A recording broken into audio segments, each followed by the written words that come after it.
కాకినాడ జిల్లా రౌతులపూడి మండలంలో racks president Ratnakar రౌతులపూడిలో media సమావేశం ఏర్పాటు చేశారు. ఈ సందర్భంగా ఆయన మీడియాతో మాట్లాడుతూ అధికారులు ప్రజాప్రతినిధుల కనుసన్నల్లో రౌతులపూడి మైనింగ్ తవ్వకాలు విచ్చలవిడిగా కొనసాగుతున్నాయని, పర్యావరణాన్ని నాశనం చేసే దిశగా ఉందని తక్షణమే అధికారులు స్పందించాలంటూ కోరారు.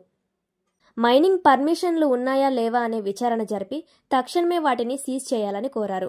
అధికారులు ఇప్పటికైనా స్పందించకపోతే తాను ఎంత దూరమైనా వెళ్లడానికి సిద్ధమని, న్యాయస్థానాన్ని కూడా ఆశ్రయిస్తానని తెలిపారు.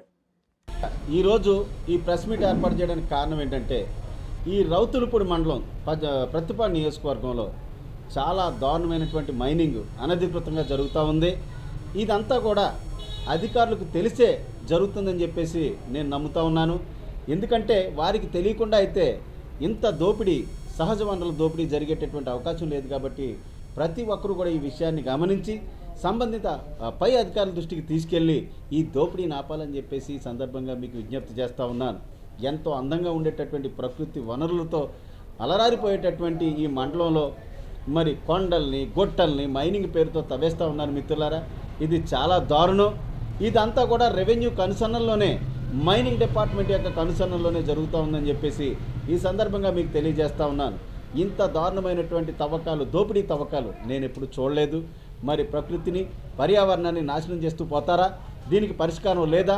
గవర్నమెంట్ రూల్స్ అండ్ రెగ్యులేషన్స్ ఏమైపోయినాయి అని చెప్పేసి ఈ సందర్భంగా నేను సంబంధిత అధికారులను ప్రశ్నిస్తూ ఉన్నాను. మరి ఇలాగే వదిలేస్తే ఫ్యూచర్లో భావితరాలకి ఏమీ ఉండదు. ప్రకృతి అంతా నాశనం అయిపోతూ ఉంది.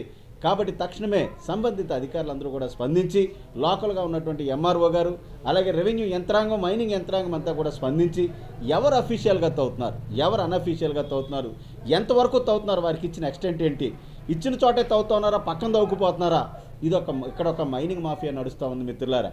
దీని అంతటిని అరికట్టకపోతే ఇక్కడ ఉన్నటువంటి ఈ నియోజకవర్గంలో ఉన్నటువంటి భావితరాలకు, పౌరులందరికీ కూడా మరి రకరకాల ఇబ్బందులు ఎదురయ్యేటటువంటి పరిస్థితులు ఉన్నాయి. కాబట్టి తక్షణమే స్పందించాలని అధికార యంత్రాంగానికి విజ్ఞప్తి చేస్తూ ఉన్నాను.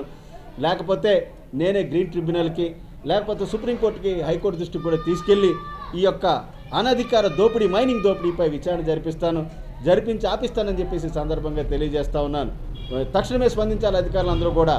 ప్రకృతిని మొత్తం నాశనం చేసేస్తూ ఉన్నారు. వాతావరణ పరిస్థితులన్నీ కూడా మారిపోయినాయి. ఎవరు ఎంత తవ్వుకుపోతున్నారు, ఏ లారీలు ఎట్టుపోతున్నాయి, ఎవరు ఏం తవ్వుతున్నాడు, నిజంగా ఒక సినిమా టైప్లో జరుగుతూ ఉందని చెప్పేసి సందర్భంగా తెలియజేస్తూ ఉన్నాను. తక్షణమే లోకల్ ఎంఆర్ఓ గారు, ఆర్డీఓ గారు, అలాగే మరి జిల్లా యంత్రాంగం, కలెక్టర్ గారు అందరూ స్పందించి దీనిపై ఎంక్వైరీ జరిపించాలి. అఫీషియల్గా ఉంటే పర్వాలేదు, లేనటువంటి అన్నింటినీ కూడా రాజకీయ ఒత్తిళ్లకు తలగకుండా తక్షణమే సీజ్ చేయాలని చెప్పేసి కోరుకుంటూ